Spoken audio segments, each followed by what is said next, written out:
சாதிவாரி கணக்கெடுப்புடன் மக்கள் தொகை கணக்கெடுப்பு 2 கட்டங்களாக நடத்தப்படும் என்று ஒன்றிய அரசு அதிகாரப்பூர்வமாக அறிவித்துள்ளது.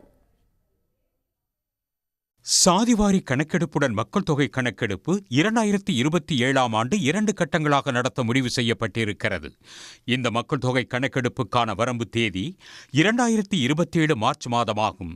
லடாக் யூனியன் பிரதேசம், ஜம்மு காஷ்மீர் யூனியன் பிரதேசத்தின் பனிப்பொழிவு பகுதிகள், இமாச்சல பிரதேசம், உத்தரகாண்ட் ஆகியவற்றுக்கான மக்கள் தொகை கணக்கெடுப்பு வரம்பு தேதி 2026 அக்டோபர் மாதமாகும்.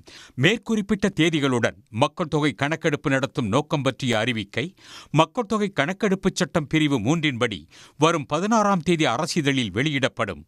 மக்கள் தொகை கணக்கெடுப்பு சட்டம் 1948 மற்றும் மக்கள் தொகை கணக்கெடுப்பு விதிகள் 1990 இந்தியாவின் மக்கள் தொகை கணக்கெடுப்பு நடத்தப்பட்டது.